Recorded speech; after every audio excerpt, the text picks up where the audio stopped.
your career isn't just where you're at, it's where you're going to be. And how you set yourself up for that. Yes, we like to think that I need to have these projects, I need to have this skill set to get this advancement in this organization. But there's also what can you do outside of the organization to build that skill set up, because you're not going to spend your entire career at that one place. And if you are spending time there and you're not getting those projects and that's consistent, it may be time for you to leave. And it may be time for you to really upgrade your skills on your own so you can go someplace that can enable you to do what you want to do. If you're not getting those projects at the places you're at, bring it up and lean into it and say, I want to advance my skill set. I know I need to learn these things. How? And your manager should help you. And if your manager's not helping you, that's a problem. As somebody who's managed hundreds of people, when someone comes to me and says they want to learn something, my job is to help them develop the plan to do that at the end of the day. And if you're not getting that, there are a series of questions you have to start asking after that, which is this a place that you can build that skill set? And if not, can you do it on your own? And if you can't manage those two because you have life commitments that may prevent you from doing that, then maybe it's time to find some place that will really do that for you. Actually, I'm starting to look at your name there, Jacqueline? Yeah. Jacqueline, and then the gentleman in the red shirt. Hi, Leslie. My name is Jacqueline. I'm product manager from Brazil. And my question is, how do you fight for and support diversity and inclusion right now in your company and outside the company?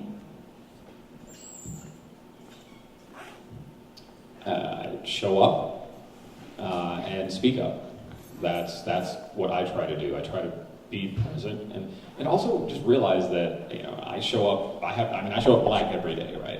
That's just and I literally and figuratively, and it wasn't always that way, and that's the hard part, because sometimes we think we have to put on a persona when we go into work, and sometimes that persona sublimates who and what we are ethnically or gender-wise, and I don't do that anymore, and I don't do that because how can I do the best work if I'm not myself?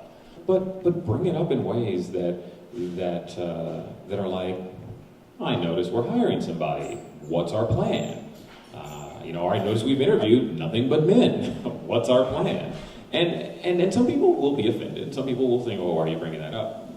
But it's also just, it's a way to show up and have those conversations and let people know that that's important.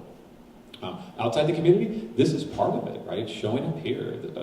Part of it is going to meetups. It's, I've traveled all over the country this last year talking to people in St. Louis, Kansas City, Nashville, Nash Vegas, if anybody's from Nash Vegas. It's kind of an amazing town. Nash Vegas, Cleveland, Detroit, Pittsburgh, Philadelphia. I've been in all these cities and really just showing up as a human being and talking about how important it is for all of us to understand that diverse backgrounds help you build a better organization, and inclusive backgrounds help you keep your best talent.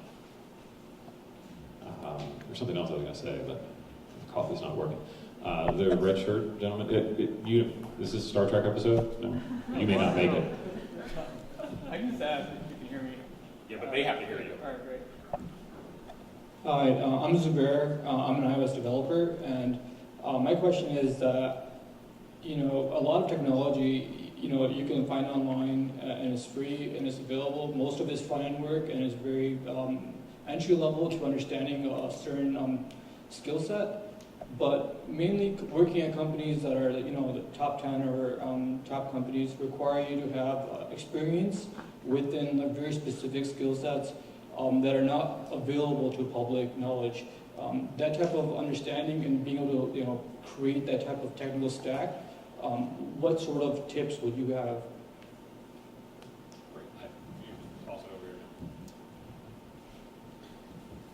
That's a good question, and I'm going to answer it by telling you how I got my first start in programming.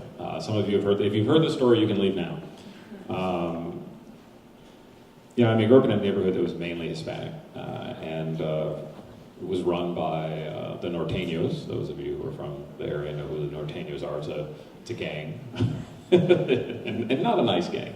and I would come home from school and they would always like chase me and beat me up and call me names. So I started like taking these long routes home, and because you just don't want to get beat up. And I found my way into a computer store one day. And I sat down and was trying to play the games, and the guys were like, after a day or two, they were like, you can't do this, why don't you learn something? And they started teaching me programming. I was probably 11 or 12 years old. You can still do that today. Don't show up at Fry's and do that. Only because they won't help you. They'll just sit there and try to sell you like mints or something. What you can do is that you can join meetup groups. What you can do is you can engage people on Quora and Stack Exchange and find places to go to develop those skill sets. Anything you're interested in as far as CS is concerned, there's a group of people out there who are coming together on a regular basis and sharing information and helping each other out. And that's an amazing resource. Does it give you the professional experience? No, it's not. And you can't, I'm sorry that it doesn't do that, but it does give you a baseline, and it does give you people to network with so that you can find companies or opportunities to develop that skill set that you're looking to develop. Does that make sense? Sweet.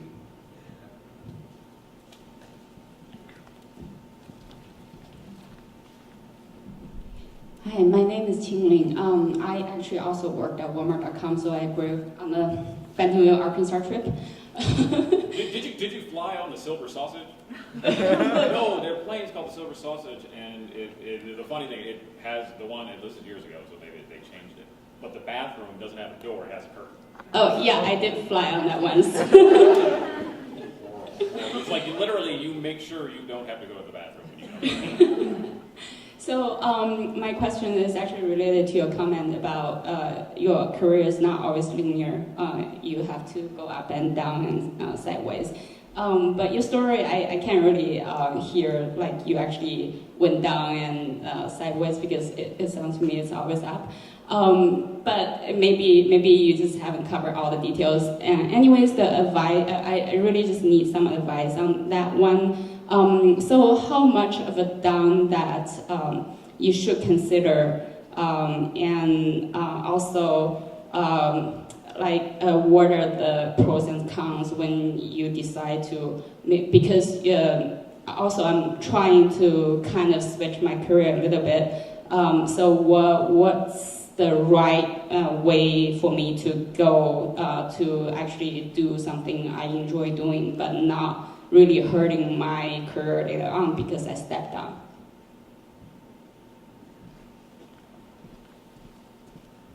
That's an incredible question, and I really appreciate you asking it. Yeah, it looks like my career went like this because I have a tendency to like shave off the edges. In 2002, I was the senior director of quality assurance at Walmart.com with a team of 75 people. In 2012, I was a first-line engineering manager at Twitter with 4 people. So you think in a matter of 8 years, I've gone from a senior director to a first-line manager. But there was a reason, and the reason was I understood to move into engineering and product development, I had to take a step back, and I didn't know what I didn't know. And for me, taking that step back meant starting at a point to where I was literally hands-on as an engineer so that I could develop that skill set. And to be clear, and I'm gonna give you more information than I probably should right now, my pay in 2003, 2002 was the same as it was in 2012. I mean, there was a financial hit for me to do that. There was a professional hit for me to do that. There was an ego hit for me to do that. But I had to be very clear and committed to what I was doing. Has that paid off? Definitely. Since then, it's been an upward trajectory, and that's been a good thing. But you want to make sure that you have a plan and you know the steps necessary, and you know what skills you need to build and what skills you need to develop. That's, I think, more important. And then finding a place that allows you to do that. And for me, it wasn't so much, it was realizing that for a company to take a chance on me, I had to take a chance on myself. And I had to convince someone that even though I had not really done product development at that point, that I was capable. And the only way they were going to let me prove that is putting me in a first-line manager position. boy, I tell you, I learned a lot. And good luck. You're going to need a lot of support from your friends and family because we attach a lot of who and what we are, ego-wise, to what we do. And when you take that step back, it sometimes doesn't feel good. Hi, my name is Sandra. I have a related question to that. When you take a step down and you lower your wages or salaries, how would you answer the question, what did you get paid on your last job? You know, typically when you interview for another position, some companies will ask that. How would you negotiate that? None of your business? No.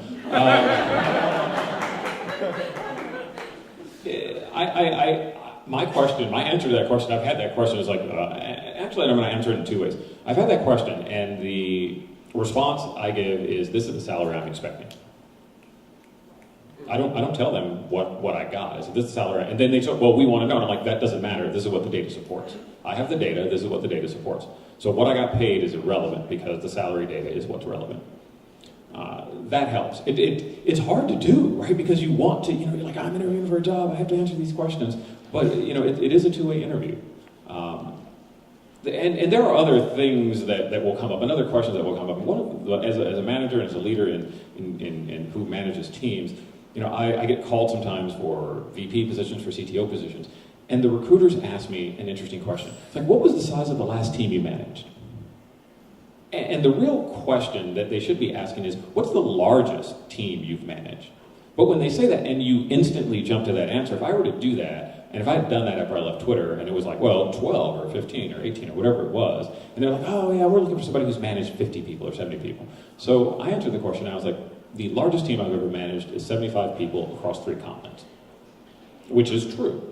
And these are the questions that recruiters are going to ask you, that you, instead of answering quickly to have, to try to like get through this and impress them and get to the next stage, think about what their intent is. And when you think about what their intent is, your answer may be a little bit different. It's like, are they asking to see if you've done something, beyond that? Are they just mapping it to a set of qualifications that they're looking for people to meet? And if there are any recruiters in the room, and I'm sure there are, y'all do that, and I hate it. Stop. Let people tell you what their skill set is. Don't try to qualify them against a list.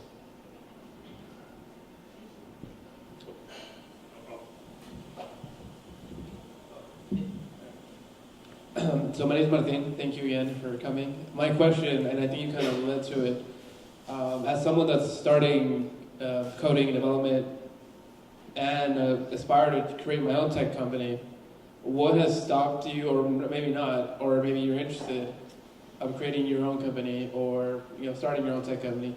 What's either shutting you away from it, or what has is inspiring you to do that as well, if that's something you want to do? Imposter syndrome? No, seriously. It's imposter syndrome. It's also realizing that shit's hard. I mean, starting a company is difficult. Starting a company, in the best of circumstances, is difficult. Unless you're, the bodega guys. You guys read that this week? The bodega people? Just like, those are the 2 Googlers who said, hey, we're going to create this vending machine to replace bodegas. I'm pretty sure they've had to get back their funding. Now, they got $2.5 million to do that, right? I'm not going to get $2.5 million to do that, as an African American. I'm not. African American women, women of color, just don't get funded. I mean, they just rarely get funded. So there's a lot of friction there, and I'll be honest, I don't want to do it. I don't want to and I've pitched on Sand Hill Road, and I've sat and listened to pitches on Sand Hill Road. I don't want to do that because I would get mean. I would get really mean after being told no so many times.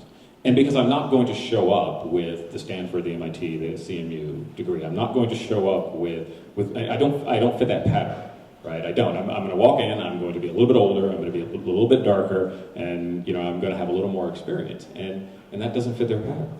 So why I don't do it is that I don't want to fight that. Because it will literally, I've worked in small companies and I've had to go through this, and it just does not make me a happy camper.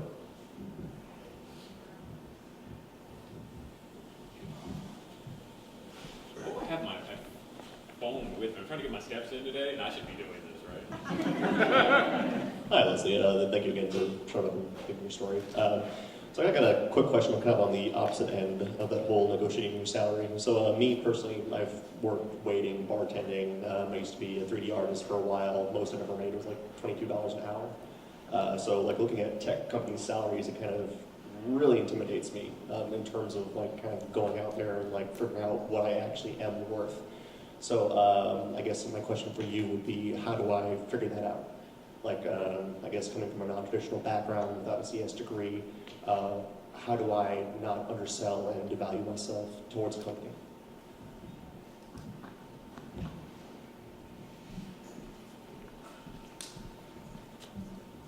I think data is always your friend in this. You can find entry-level positions, and that's where you start.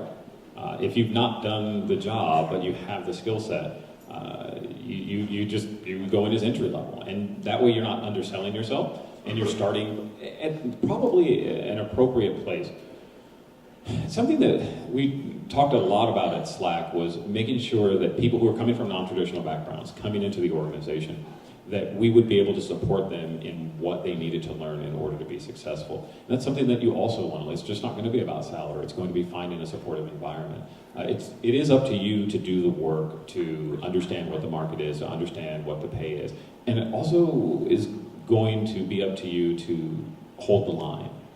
There are some organizations, and there will be some people who will want to pay you $15 an hour to do some coding. Trust me.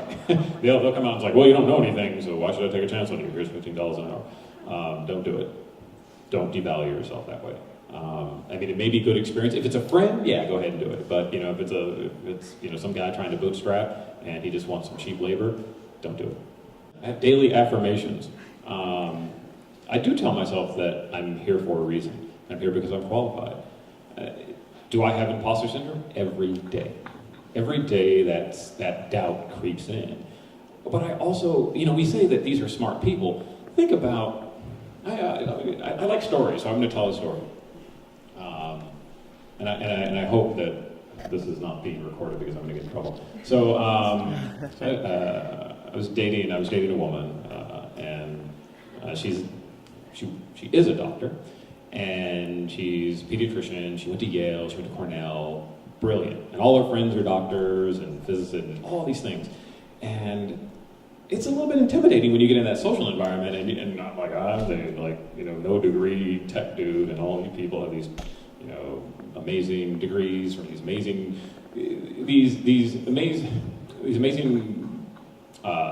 institutions. And then she said one night over dinner, she's like, my friends are really intimidated by you. And I'm like, why? She said, because you're doing better than they are.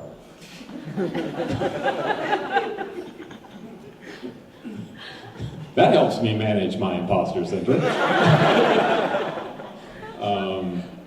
And that is part. It's like, well, you know what I am? I mean, I'm not doing better, but I'm using all of my skill set, both EQ and IQ, to move forward, right? And I think that's what's important, is that it's just not where you went to school. It's just not what you learned through a traditional background. It's what else you're bringing to the table. It's your other experience that other people don't have. And for those of you who like I've been following, like, what was the Google Manifesto, the James Damore guy who did that, like he wrote his 15, 20, 80 page manifesto about why that whatever Google's doing he didn't like. And he actually said, it's like, I think we're putting too much of an emphasis on empathy. Yeah, I mean, how can you put too much of an emphasis on empathy? It's like, we don't want people to feel here. We want them to be robots and kick people out. And that is a skill set that when I look at companies like Slack, when I look at companies like, when I look at the Capor Capital and what they're doing there, when I look at some of the tech companies I've had an opportunity to go into, they're actually optimizing for empathy now because they realize that helps build a better product, and it helps build a better organization, and it helps build a better culture. And as someone who, as recently as this June, interviewed at Uber because they actually called me for an interview, and I'm like, there's no way I'm not going to this. it's amazing the lack of empathy that's in that company. And it was like, how did you really must have over-rotated on trying to find people who just would do whatever you tell them to do. It was really, really kind of an interesting organization. So if anybody here is at Uber and is now offended, I'm sorry. But it was a weird experience. Hold on. Who hasn't asked a question? You have. Hi, my name is Mohammed. Thank you for sharing your story. Although you had some downsides and upsides, it's a deja vu for me. And the question is, how do you deal with the fact that you are rejected all the time, and you are never given a chance to prove that you are really capable of succeeding in any area you believe in, because you lack that experience. You know you can succeed, but you are never given a chance because you don't have enough experience. It's a lot like dating. That's right. You don't stop dating because people say no. Those of you who have, I'm sorry, I know how that feels. Because I did. It was like after you hear no enough, you're like, I'm just going to sit at home, binge watch something. Rejection is part of it, and you learn from it, and you need to internalize it. And sometimes you just have to be okay with the ambiguity that you will never know why. Because, companies, unfortunately, don't ever come to you and say, and this is why we're rejecting you. This is a lot like my relationships. So, you never know why. I can't get closure. And you're not going to get that closure, but you just keep building your skill set, and you keep trying. And understand that rejection is part of the process. You're not a perfect fit for everywhere you go, and they're not a perfect fit for you. And like relationships. And you just need to keep moving forward and not take it so personally. Learn from it, but don't take it as a judgment against who and what you are as a human being. The average age at Google is 33. The average age at Oracle is like 41. I think it's interesting. It's like these you go to Google, you go to Twitter, you go to Facebook, and you see entire environments set up for children. It's true. They have bouncy houses. They have slides, right? They play beer pong. I'm sorry. I am north of 40, so I'm not playing beer pong. And I'm definitely not getting in a bouncy house, right? I mean, I don't even know how they get the liability waiver for that, right? Because I hop in there, I'm going to tear an ACL, and then, I'm not going to be able to work. And I think you're right, and I think that tech companies are missing out on that. I think they're learning, but when you have a 28-year-old interviewing a 45-year-old, that age bias is something that they've not even been taught to recognize. And I think that when we end up in the workforce, have to make sure that we're just not looking at people in that age group. And it's something that I'm cognizant of when I look around. The great part about Slack is I walked around and there were a lot of people who had less hair than me. A lot of people who you could tell were from the military. That Slack has a lot of veterans. It's something that you have to do with intentionality, and most companies don't. Because they just like start. And when you're started by a 28-year-old who's given hundreds or in some cases billions of dollars to do something, the last thing they're going to be thinking about is hiring people that, and I'm going to say this, that look like their parents. Slack has done a lot for not just implicit bias, but explicit bias. You walk around the Slack HQ and you see people who, it does not look like any other tech company. You see people of different ages, people of different backgrounds. And from the recruiting head, who I think is 100% on board, to the lead engineering recruiter who will say, I need people that fit this demographic. Right? We will always find white males. There's not going to be any lack of white males coming through the pipeline. And people are are people respond to that. People inside the company, people outside the company, and Slack has created this cycle of inclusion that I've not seen at any other company, at least working as well. I think Pandora has done a really good job of it.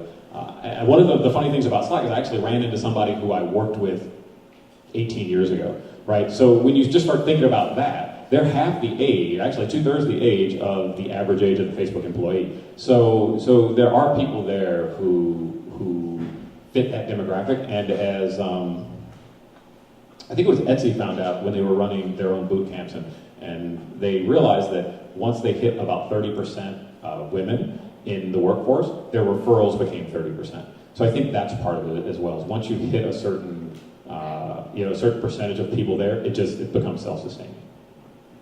But it's hard, and I know companies will continue to struggle with that because it's not baked into the DNA of the majority of the people who are there. Do we have time for one more question? Una más. Oh, somebody way in the back. There you go. Really quick, if you could elaborate on EQ versus IQ that you've mentioned earlier. Oh, EQ versus IQ. I gotta think of a good example of that.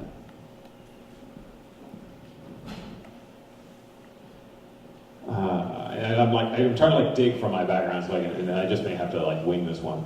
EQ is understanding what it takes, having empathy for a person's journey and putting value on that. So when someone comes into your organization that doesn't have a traditional background, having empathy for how they got to where they are, and understanding that and not devaluing that. I'll give you, now I have an example. There was a